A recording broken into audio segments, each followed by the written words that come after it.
अस्सलाम वालेकुम नाज़रीन, इस वक्त की एक अहम खबर से आपको आगाह करती चलूं कि ईद उल फितर की तातीलात 10 मई से 15 मई को होगी। एनसीओसी ने एलानिया जारी कर दिया है, जिसके मुताबिक ईद के मौके पे पब्लिक पार्क्स बंद रहेंगे। ईद उल फितर नमाज की गाइडलाइन 1 मई को जारी होगी।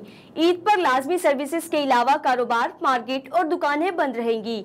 एनसीओसी का ये भी कहना है कि ईद उल फितर की तातीलात 10 से 15 मई को होगी। एनसीओसी के मुताबिक अस्पताल, मेडिकल स्टोर, वैक्सीनेशन सेंटर्स खुले रहेंगे। बेकरी, पेट्रोल पंप, चिकन, सब्जी, फ्रूट शॉप भी खुली रहेंगी। मुल्क भर में सियाहती मकामात बंद रहेंगे। चांद रात को मेहंदी बाजार, ज्वेलरी, कपड़ों के स्टॉल्स भी बंद रहेंगे।